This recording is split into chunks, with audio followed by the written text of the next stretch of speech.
os resgatados do Senhor, voltarão e virão a Sião com cânticos de júbilo. Alegria eterna coroará a sua cabeça. Gozo e alegria alcançarão, e deles fugirá a tristeza e o gemido. Amém. Nós estamos numa série nesse mês de março, por causa do tema de missões mundiais desse ano.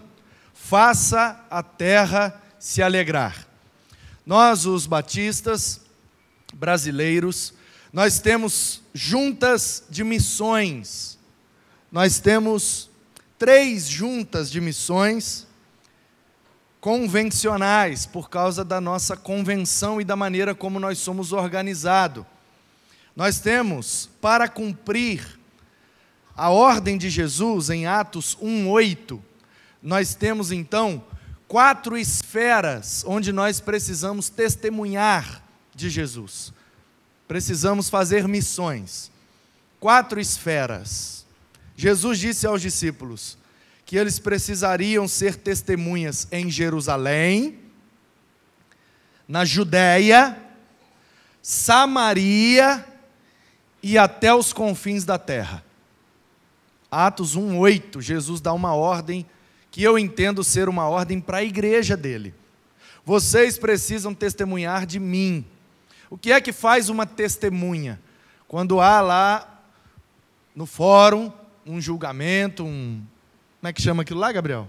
Que tem lá no fórum, que vai a testemunha falar? Audiência, obrigado. Audiência, aí chamam a testemunha. Testemunha vai lá para fazer o quê? Para falar. Falar do que ela viu, do que ela ouviu. Se ela viu ou ouviu, ela é testemunha. Se não viu e não ouviu, vai testemunhar do quê?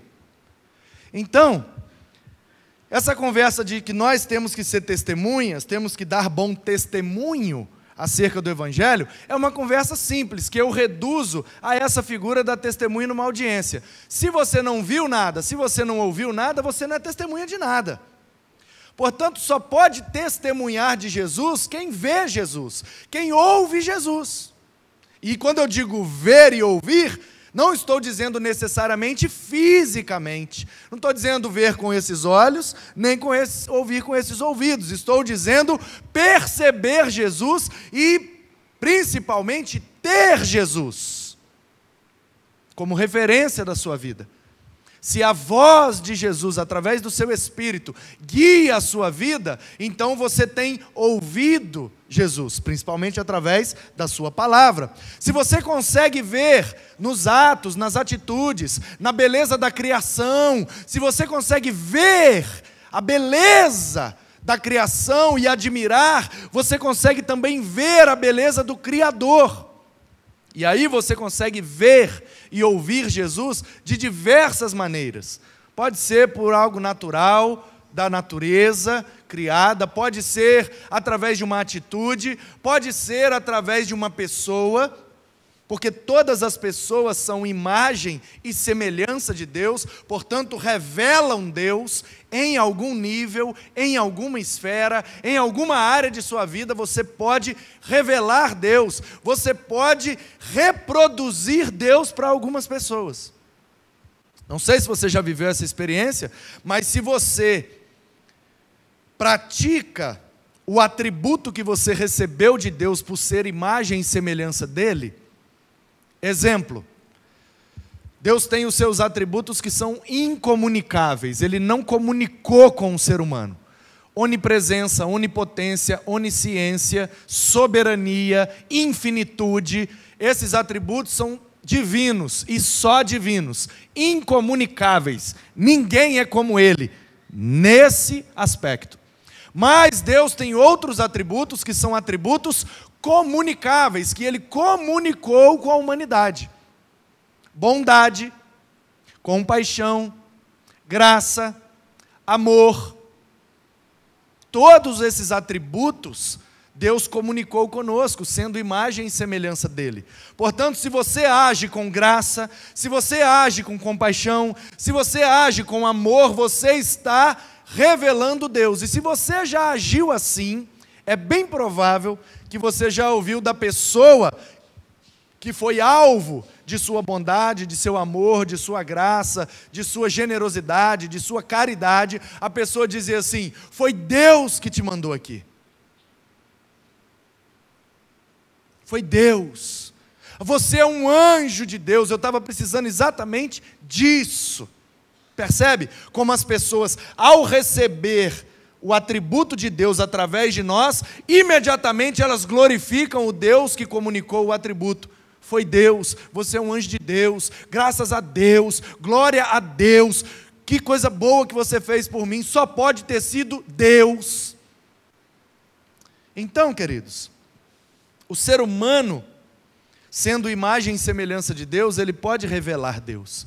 E os discípulos de Jesus receberam dele essa ordem: vocês precisam ser minhas testemunhas. O que é que vocês têm visto de mim? O que é que vocês têm ouvido de mim? Sejam testemunha para os outros. Fala para os outros o que vocês viram e o que vocês ouviram. Faz de conta que a sua vida é uma audiência. E todas as pessoas ao seu redor são os juízes que precisam ouvir de você como testemunha, falar do que você viu ou ouviu. Alguém já fez uma proposta muito interessante. Se ser cristão no Brasil fosse um crime, teriam provas suficientes para te condenar?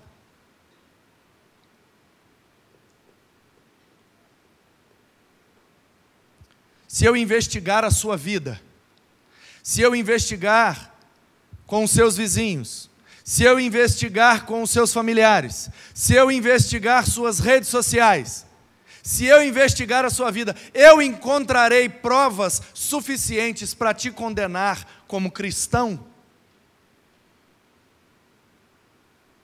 Se não, não está sendo testemunha.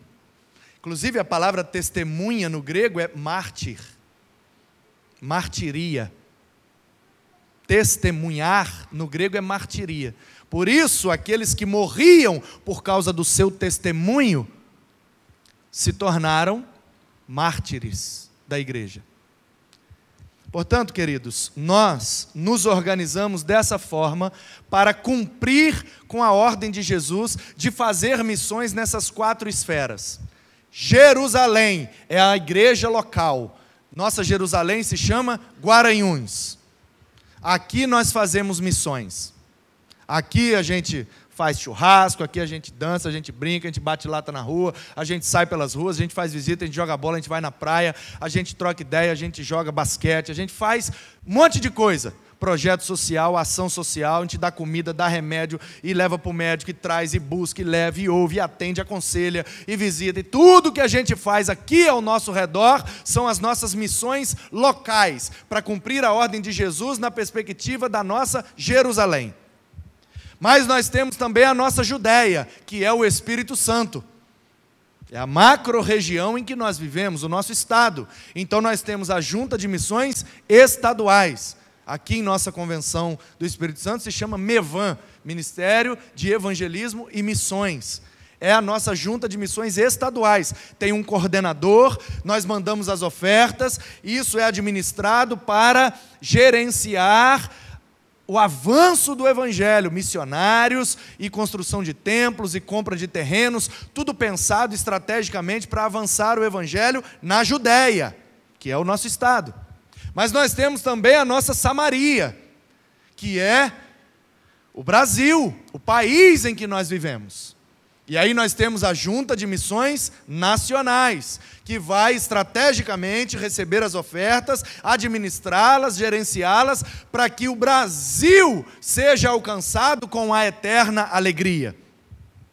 E nós temos também a nossa junta de missões mundiais, para cumprir a 4ª esfera, que é até os confins da terra.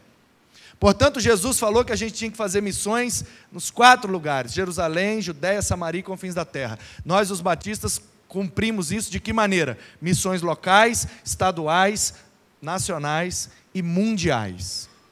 A gente faz um tema, a gente prega, a gente pede oferta, a gente recolhe a oferta, no final da campanha a gente envia, deposita todo mundo numa mesma conta, tem lá um coordenador executivo com vários diretores, gerentes e missionários, e um monte, centenas de pessoas que trabalham para sustentar milhares de missionários no campo, desde o Espírito Santo até os confins da terra. Nós agimos e fazemos dessa maneira. Portanto, a junta de missões mundiais, para levar essa eterna alegria que Isaías nos revela até os confins da terra, ela escolheu para esse ano esse tema: faça a terra se alegrar. E aí a pergunta é: como é que a gente faz a terra se alegrar? Ou por que devemos fazer a terra se alegrar? Por que que isso é uma ordem de Jesus para nós? Por que que nós devemos ser alvo dessa alegria, mas também canal dessa alegria? E aí eu quero ler o texto a partir do primeiro versículo com você, para a gente extrair algumas direções de Deus. O primeiro versículo diz: o deserto e a terra se alegrarão. Note bem que a alegria é o tema principal da profecia aqui. O ermo exultará. Ermo é o lugar que está vazio. Lugar que não tem nada, vai ter festa, exultação. E florescerá com o narciso, florescerá abundantemente, jubilará de alegria e exultará. Deu-se-lhes a glória do Líbano, o esplendor do Carmelo e de Saron. Eles verão a glória do Senhor, o esplendor do nosso Deus. Você sabe que toda profecia, todo texto profético é carregado de figura de linguagem, carregado de símbolos, carregado de imagens. Portanto, nós não devemos tomar um texto profético 100% como literal. É muito perigoso e muito arriscado. Então, a abordagem para a interpretação de um texto profético deve-se tomar um grande cuidado.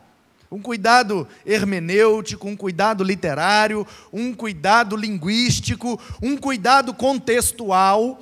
Portanto, para entender o que Isaías está dizendo, a gente precisa compreender o contexto em que ele vivia. Isaías vive por volta de 750 a.C., num tempo em que a nação estava dividida. Eles saíram do Egito, tomaram posse de Canaã, dividiram em 12 tribos e ali eles ficaram, sendo liderados pelos juízes. Depois eles pediram um rei, e Deus falou: já que quer, então pode dar o rei. E aí veio Saul, depois veio Davi, depois veio Salomão, um reinado de 40 anos cada um. 120 anos depois dos juízes, o Jeroboão no norte e o Roboão no sul. O Roboão, que era descendente do Salomão, assumiu o trono, o reino, substituindo Salomão. Você imagina a pressão que esse cara sofreu? O cara é neto de Davi, filho de Salomão. Imagina a pressão na cabeça dele. Imagina o pessoal ao redor: quero ver se você vai ser bom igual seu pai. Igual seu avô, então? Rapaz, seu avô era poeta, seu avô era salmista, seu avô matou Golias, seu avô matou centenas de filisteus numa noite só para poder casar com a menina. Seu avô era sinistro, velho. E o seu pai? Seu pai era o homem mais rico que já existiu, cara. Seu pai tinha 1000 mulheres, velho. 1000. Você tem noção de um cara ter 1000 mulheres? Estou dizendo que ele está certo. Estou dizendo que ele é diferenciado. Agora você imagina a pressão que não estava no filho dele. O cara é neto do maior rei da história de Israel, Davi. O símbolo da bandeira de Israel é a estrela atribuída ao avô dele. E o pai dele é só o maior filósofo, o maior compilador de provérbios, o maior poeta vivo da atualidade, o mais rico e o mais mulherengo. Aí vem ele, senta no trono, E a galera olha para ele e fala, e aí, moço? Como é que vai ser agora? E ele não sabe escrever, ele não fala bem, ele não pega numa espada, ele não pega numa harpa, ele não faz nada. Aí começou a pressão. E aí, menino, dá um jeito. E aí, menino, dá um jeito. E ele com a pressão, o pessoal do norte veio e botou mais pressão ainda. E aí, ó, o negócio é o seguinte, nós lá do norte estamos tendo dificuldade de vir aqui no sul adorar, porque seu pai fez o templo aqui em Jerusalém e ele esqueceu de nós que mora lá no norte, a gente tem que andar 300 quilômetros para vir adorar. Dá uma colher de chá para nós. Pelo menos diminui o imposto nosso, diminui a exigência, dá uma moral aí para nós. Deixa a gente se organizar melhor lá em cima e vir uma vez por ano só na Páscoa. Baixa um decreto aí para ajudar nós do norte. Ele, tá bom, vou ver o que eu faço. Chamou os sábios falaram, dá uma moral para o povo, porque esse povo está meio bruto, está meio bolado, que o seu pai tomou imposto deles com força. Aí tá, tudo bem. Aí ele foi e deu uma festa para comemorar. Eu sou o rei, eu sou o rei! Camarote, VIP, todo mundo, veio os amigos dele, tudo. Aí no meio da festa, ele pai, pô, e falou, e aí galera? Galera lá do norte está querendo que eu dê uma moral para eles. O que vocês acham que eu faço? Aí a galera já, ih, mané do norte, esse povo do norte não merece nada não. Senta o bambu neles. Aí, é isso mesmo que eu vou fazer. O negócio é o sul. O negócio é Judá. O negócio é Jerusalém. É nós, fechadão, Jerusalém, pá. Aí o pessoal do norte, ah é? Jeroboão, chega aqui. Você é um cara inteligente, estratégico, você é bom de guerra. Você não quer ser o nosso rei, não? Não, rapaz, nós já temos um rei, o filho do Salomão é o rei. Não, mas ele não está querendo dar moral para nós. Bora organizar nós aqui e fazer um país aqui em cima. Nós somos 10 tribos aqui em cima. Eles são só 2 lá embaixo. Bora juntar as 10 aqui de cima, a gente te bota como rei, você não quer não? O cara não tem, você sabe, na monarquia o cara só se torna rei se ele for filho de rei. Portanto, Jeroboão jamais seria rei de coisa nenhuma. Ele é da tribo do norte. E os reis são da tribo do sul. Benjamim, o Saul e Judá, Davi e Salomão. É uma rixa. É uma rixa. Deus só escolhe os caras do sul. Os caras do sul são privilegiados. E nós aqui do norte, do nordeste. E pá, você acha que isso é um problema do Brasil? Isso sempre existiu, gente.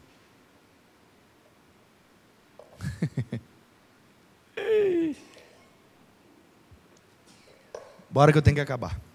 Tá vendo? Eu gosto de viajar, mas o povo reclama, então vamos lá. Aí, o pessoal rachou, botou Jeroboão como rei, as 10 tribos do norte passou a se chamar Israel. As 2 tribos do sul ficou Judá, capital Jerusalém.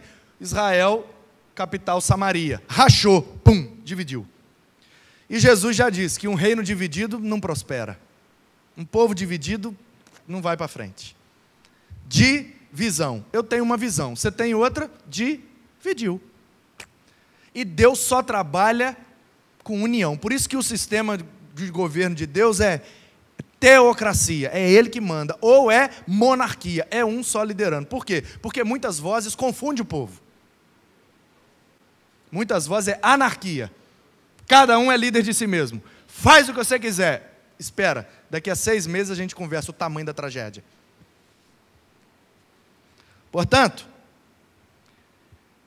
o povo dividiu, enfraqueceu. No que enfraqueceu, o povo ao redor, assírios, sírios, fenícios, aquela turma que habitava na terra, que quando Josué chegou eles tiveram que sair, filisteus, ferezeus, jebuseus, cananeus, heteus e amonitas, moabitas, e toda aquela turma que morava na terra e teve que sair, de vez em quando eles davam um bote, pá, para tomar a terra de volta. Deus levantava os juízes, sai, a terra é do povo. Aí Deus botou o rei, eles vieram, os reis lideravam o exército, e tchau, que a terra é do povo. Agora eles estão divididos.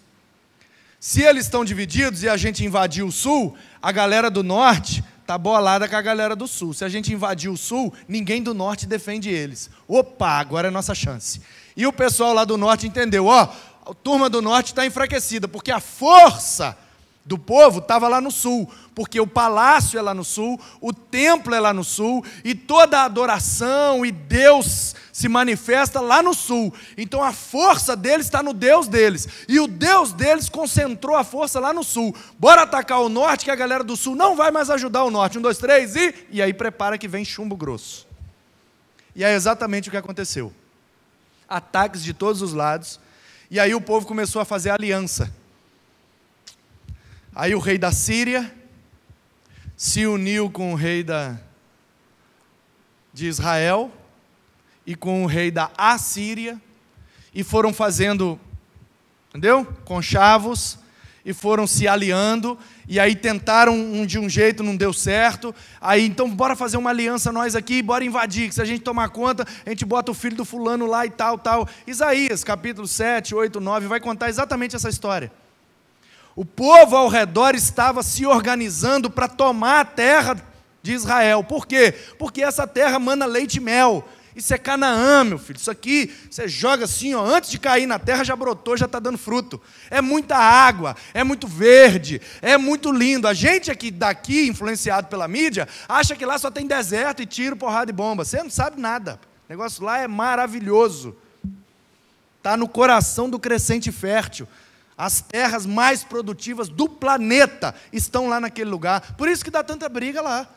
Todo mundo quer uma terra boa para plantar, para viver, para morar. Então, o povo acuado, dividido, sofrendo ameaças. E aí Deus levanta o Isaías dentro do palácio em Jerusalém para dizer para o reino do norte: vocês se rebelaram contra nós. Tudo bem que o nosso rei aqui foi vacilão, mas um erro não justifica o outro. Vocês prestem atenção. Ou vocês se arrependem e se voltam para Deus, ou Deus vai executar o juízo contra vocês. E aí, profecia, lapada em cima de lapada. Depois ele vira para o sul e fala assim: e nós aqui embaixo também. Se não abrir o olho, converter e obedecer a Deus, o pau vai quebrar na nossa vida também. Mas, aí vem a mensagem de esperança. E por isso muitos atribuem a Isaías o apelido de a Bíblia em miniatura do Antigo Testamento, ou o Evangelho do Antigo Testamento. Por quê?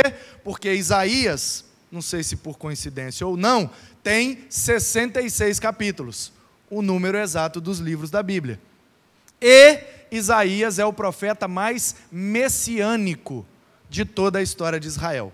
Isso significa que ele foi o cara que mais falou em suas profecias acerca da vinda de Jesus. Portanto, nessa altura do capítulo 35, Isaías já está no momento da sua profecia em que ele está dizendo assim, ó: o norte, se não abrir o olho, vai tomar uma pancada. Vai vir umas abelhas, umas vespas brutas do norte, e eles vão tomar ferroada. Está falando da Assíria, inclusive da técnica de empalamento que os assírios inventaram. Tem que abrir o olho, e vira para o sul e fala: e nós aqui também, se os nossos líderes, os nossos reis, e os nossos sacerdotes, e o povo que cuida da liderança aqui embaixo, não abrir o olho e não obedecer a Deus, também o pau vai quebrar no nosso lombo também. Aí está todo mundo assim, ó, assustado. Eita! Juízo no norte, juízo no sul, o que será de nós? Aí ele vem com a mensagem de esperança. Mas, fiquem tranquilos, uma virgem vai engravidar. E quando a menina engravidar, o menino vai nascer, e esse menino vai ser top de linha, vai liderar a gente, e vai reinar sobre nós, e ele vai nos trazer a paz, e tal, e tal, e tal, e ele vai ser um maravilhoso conselheiro. Ele não vai ser igual esses reis que não sabem nem dar um conselho para ninguém, não. Nem esse sacerdote fajuto aí, desobediente, tudo mercenário. Não, ele vai ser maravilhoso conselheiro, ele vai ser pai da eternidade, ele vai ser príncipe da paz, porque ele é Deus. Não é qualquer Deus, ele é um Deus forte. Deus vai estar conosco. Por isso que o nome desse menino vai ser Emanuel. Isaías está falando isso para o seu tempo, para gerar esperança no coração daquele povo. E Deus cumpre com a sua palavra e a sua profecia. Isso acontece lá em Judá, porque o povo se junta para invadir Judá e não conseguem. E os que se juntam para invadir Judá são invadidos pela Assíria, e todos os que tramaram o mal contra Jerusalém, na verdade, foram prejudicados. E em 722 a.C., as 10 tribos do norte são atacadas pela Assíria, e aquela terra que passou a ser chamada de Israel, com a capital Samaria, desaparece e nunca mais voltam a se reorganizar como tribo e como povo de Deus naquele lugar. E aí o Isaías está dizendo: Abram o olho, gente. Abre o olho. O pau está quebrando, vocês não estão percebendo. Está empurrando com a barriga, está empurrando com a barriga. Deus está dando um pré-juízo. Você sabe o significado da palavra prejuízo, meu irmão? Pré-juízo. Prejuízo é o que vem antes do julgamento. Antes do juízo vem o pré-juízo. Aí você toma um pré-juízo e não acorda. Aí você toma outro pré-juízo e não acorda. Aí vem outro pré-juízo, você não acorda. Aí vem o juízo. Toma então, pei! Aí você, ai, não dá mais tempo. Quer entendeu? Se eu fosse o seu, eu acordava logo no primeiro, tá? Pré-juízo. Eita, vou caçar logo um rumo antes que chegue o juízo. Para no pré, irmão. Para no pré, não deixa chegar no juízo não, quando o troço é feio, tá? Pode ser que não dê nem tempo de reverter. Portanto, o que está acontecendo aqui é isso. O Isaías está dizendo assim, ó, o pau vai quebrar no norte, o pau vai quebrar no sul. Por causa da nossa desobediência, por causa da nossa sem-vergonhice, porque a gente conhece a lei, a gente conhece a Deus, a gente já experimentou coisas maravilhosas com Ele, mas a gente é sem vergonha e fica flertando com os troços que a gente já sabe que dá errado, mas a gente é insistente, miserável. E aí Deus às vezes precisa dar um chacoalhão para a gente acordar. Mas existe uma esperança, existe uma expectativa. E é exatamente isso que Isaías está fazendo. Deus é bom, inclusive porque Ele nos permite acordar antes do juízo, nos dando pré-juízos, permitindo que sejamos, ficou complicado, hein, Jares? Sejamos, né, meu querido? Pelo amor de Jeová, sejamos não pode sair da minha boca, não. Seja menos. Vamos. Deus é bom. E Ele permite que algumas coisas aconteçam para que a gente volte para o centro da vontade dEle. Amém. E aí o Isaías está dizendo assim, ainda que a gente cometa todos os erros contra Deus, Ele tem um plano de esperança para nós. E o plano dele é o seguinte, pode tudo ficar deserto, pode tudo ficar ermo, os nossos inimigos podem vir aqui e devastar tudo. O plano de Deus é revitalizar todas as coisas. O que é deserto vai virar uma floresta bonita. O que está seco vai virar um rio frondoso. Vai ter flores, vai ter festa, vai ter alegria. O lugar que só tem areia vai parecer o Líbano. Você sabe como é que é o Líbano? É o lugar que mais tem cedros no mundo, naquele tempo. O cedro do Líbano, famoso, tronco da grossura, um troço assim, ó, e alto e grande, aquele monte de árvore a perder de vista, aquela floresta que a mata amazônica fica uma matinha perto dos cedros do Líbano, aquelas madeiras centenárias, um negócio que some de vista, e cada tronco enorme, a madeira dura, madeira de lei, madeira boa mesmo, caríssima. Aí o Isaías está dizendo, ainda que nós, pelos nossos vacilos, venhamos a perder tudo e ficar num deserto, se a gente se arrepender e voltar para Deus, Deus faz o nosso deserto ficar igual as florestas do Líbano. Verso 3, fortalecei as mãos frouxas e firmem os joelhos vacilantes. Olha o que o Isaías está falando para aquele povo, vocês são frouxos demais, vocês estão andando pela vida assim, ó. Vocês nem parecem o povo de Deus. Vida, céus, azar, ai, que tristeza, Você quer motivo para chorar? Eu pedi para Deus te dar um motivo para você chorar, tá? Motivo de verdade. Botar na cama, na quimioterapia boa para você chorar, tá, seu miserável? O miserável tem comida, tem casa, tem carro para andar, tem roupa boa para usar, tem perfume ainda para tirar a catinga dele. E ele acha que tem motivo para reclamar minha vida. Fortalecei as mãos frouxas. Esses dias uma pessoa veio me cumprimentar, e eu já tinha estudado esse texto, aí eu já estava com essa mão. Aí ele veio, ei, Bezinha, puma essa mão, menino. Ei, pastor, foi firmeza, rapaz. E acorda para a vida. Que isso? Fortalecei as mãos frouxas. Entendeu? Aí a pessoa vai andando pela vida assim, andando. O profeta, você está entendendo, profecia não é literal, meu irmão, isso aqui é algo espiritual. Tem gente que está na vida com a espiritualidade frouxa, com os joelhos vacilantes. O nosso joelho não pode estar vacilante, ele tem que estar no chão. Forte, tenro, duro, firme. Porque nossas batalhas não são ganhas com as mãos, nossas batalhas são ganhas com os nossos joelhos. Gente de mão frouxa, gente de joelho, eu tenho joelho podre, eu sei o que é isso. Eu dou um piquezinho já, e incha, e dói, e vou no angiologista, e vou no ortopedista, agora inventou um outro troço, já era menisco, era cruzado, agora já é sinovite. Não aguento. Doença! Ainda bem que sobre ele estavam todas as enfermidades. E aí eu vou, tomo remédio e sara e vamos machucar de novo. E pronto. Agora, o que não pode, gente, é ficar andando pela vida, pelos cantos, de um jeito frouxo, como se Deus não tivesse conosco, como se Deus não tivesse enviado o seu Emanuel. Deus está conosco. Lá no capítulo 7, 8, 9, ele já falou.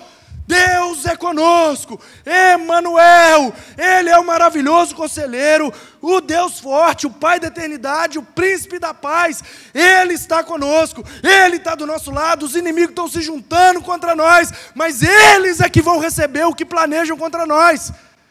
Fortalece essa mão, firme esse joelho e vamos para frente, porque o que Deus tem para nós é plano de bênção.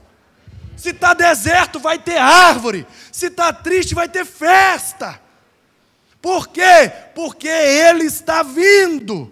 Dizei aos desalentados de coração: sejam fortes, não tenham medo, eis o vosso Deus. A vingança vem, a retribuição de Deus, ela vem e vos salvará.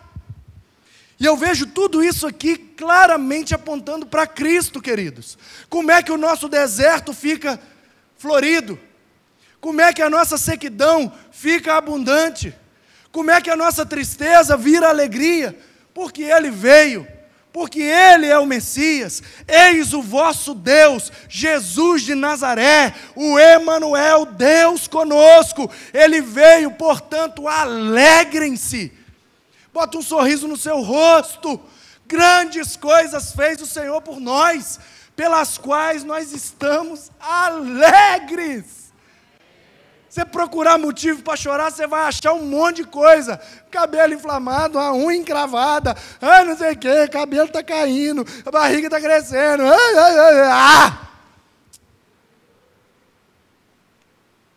Firma esse passo, segura essa mão. E creia, eis aí o vosso Deus. O seu deserto vai ficar florido, a sua sequidão vai romper como fontes de águas vivas, e se abrirão os olhos dos cegos, até quem não vê vai começar a ver, desimpedirão os ouvidos dos surdos, quem não ouve vai passar a ouvir. E isso aqui é espiritual, tá? Tem gente que Deus está manifestando o poder do lado dele, ele está... Está aí, ó, do seu lado aí, velho, aleluia. Ele, cego, miserável.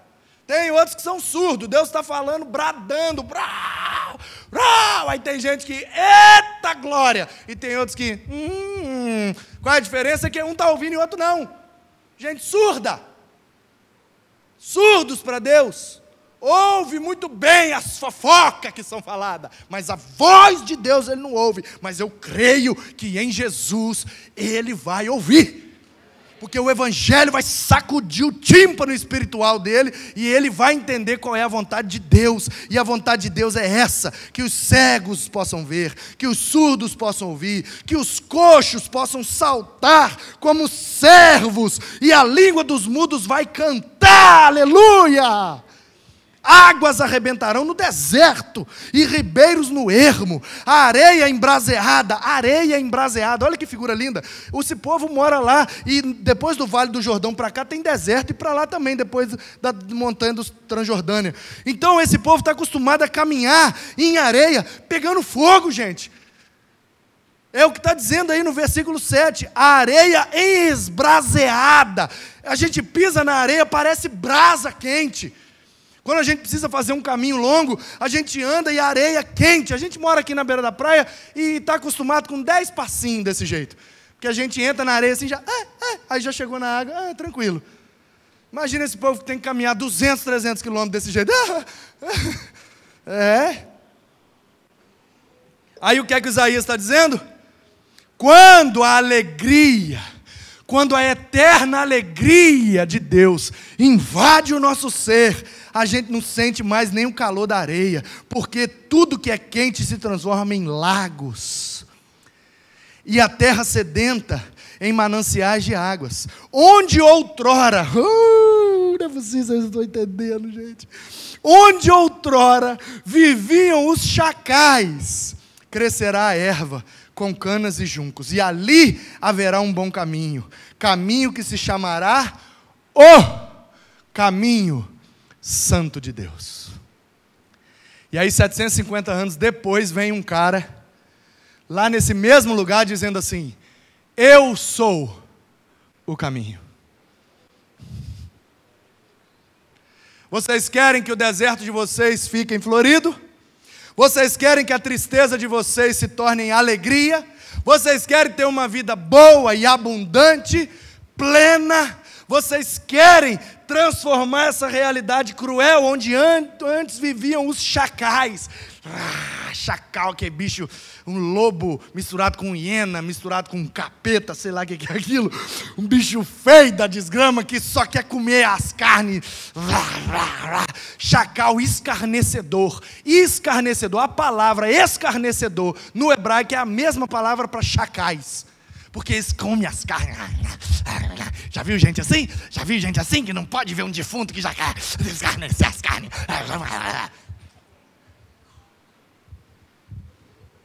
Você viu o que aconteceu? Você viu? Você viu que... Só estou falando para a gente orar.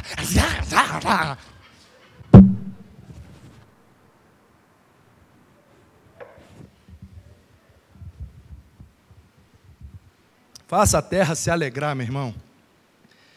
Para com esses troços, para com esses negócios. O que Deus tem para nós é muito melhor.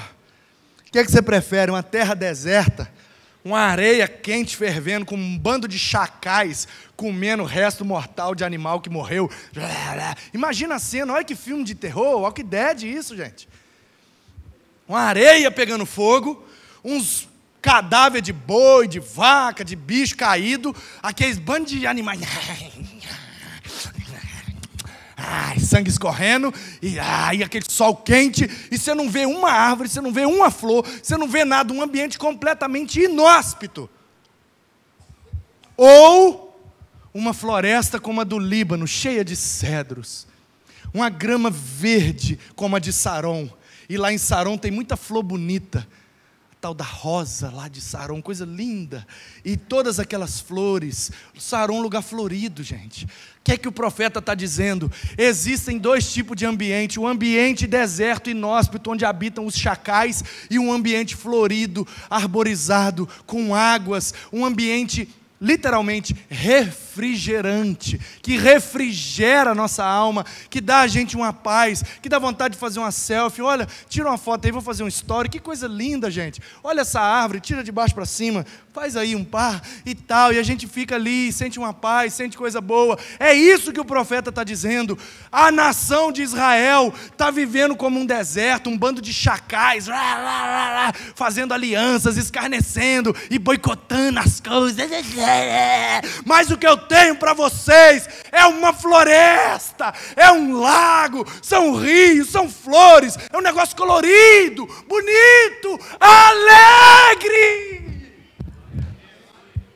E tem gente trocando esse paraíso que está sendo pintado aqui na minha cabeça pelo profeta, por causa de uma terra esbraseada, um deserto ermo, cheio de chacais comendo podridão. Faz isso não, meu irmão.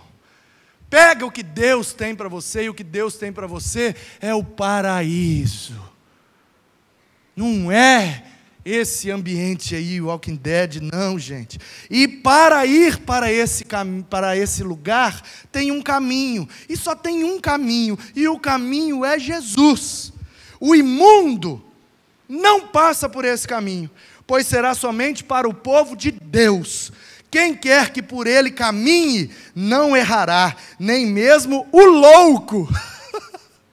Eu acho demais essa figura aqui do Isaías, gente. Ele está dizendo assim, ó. Deus vai restaurar a nossa sorte de tal forma que o que parecia um cenário do Walking Dead de tão terrível vai se tornar a Lagoa Azul da sessão da tarde.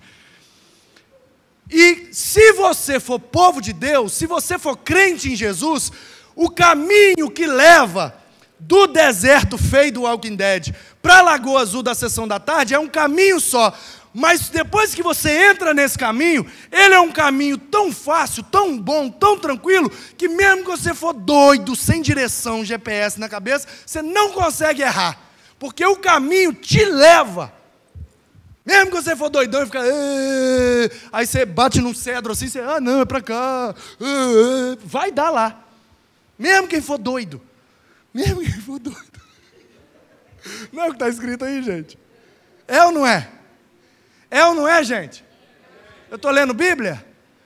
Então tá bom. Ali aonde, gente? No que Deus tem preparado para nós.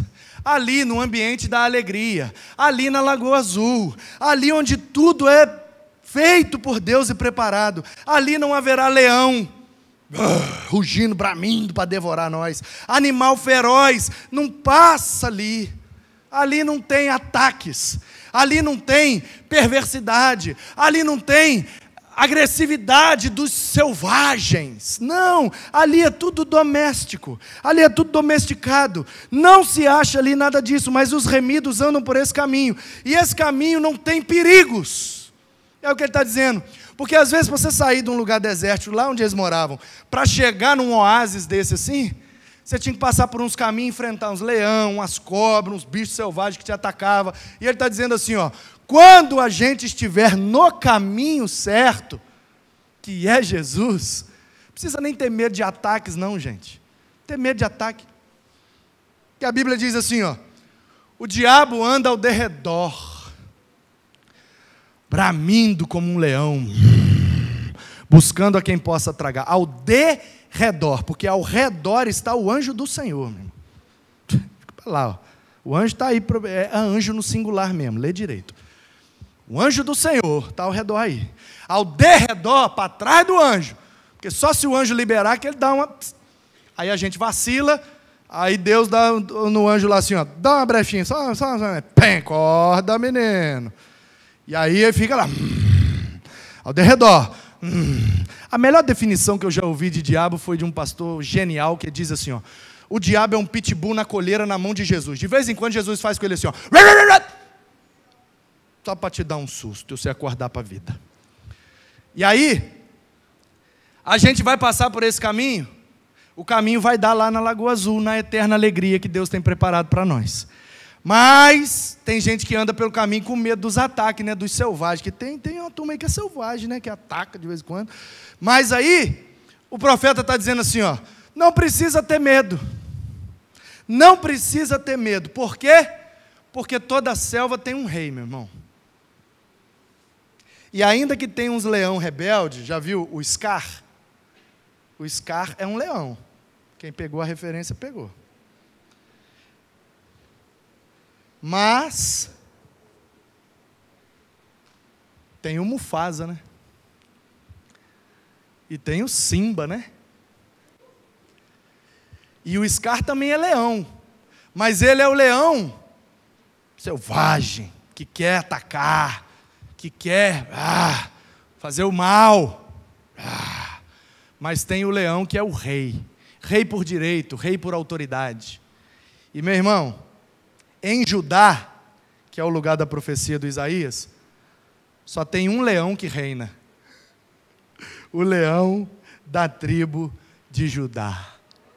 E contra o bramido desse leão, ninguém pode. É só ele rugir. O leão ruge. Sai da reta. Se o leão da tribo de Judá rugir, não tem chacal, não tem leãozinho, não tem bicho que vai atentar a gente, porque nós estamos guardados, livrados e protegidos pelo leão da tribo de Judá, o rei da nossa selva. Por isso que os resgatados do Senhor voltarão e virão a Sião com cânticos de júbilo. Quando que isso se cumpriu? Em primeiro momento, com o retorno do exílio da Babilônia. Por quê? Porque o povo de Judá não ouviu a profecia de Isaías, não ouviu Jeremias, não ouviu Ezequiel, e aí sofreu o ataque da Babilônia, tomou o juízo, porque não prestou atenção nos pré-juízos, e aí foram levados cativos para a Babilônia, experimentaram a escravidão por 70 anos, mas depois, como Deus prometeu e Ele cumpre, voltaram a Sião, resgatados, salvos, livrados, e voltaram com cânticos de júbilo. Salmo 126. Quando o Senhor restaurou a sorte de Sião, quando Deus nos trouxe de volta da Babilônia, ficamos como quem sonha. Então a nossa boca se encheu de riso. É isso que significa essa profecia. Deus tem preparado para nós um retorno, a volta para Jerusalém. Só que nós não vamos para Jerusalém geográfica, irmãos, nós vamos para Jerusalém celestial, a terra que Ele mesmo preparou para nós. Novos céus, nova terra, nova Jerusalém, onde nós estaremos por toda a eternidade, junto com Ele, louvando a Ele, e lá não haverá choro nem gemido, porque a alegria que Ele nos prometeu é eterna.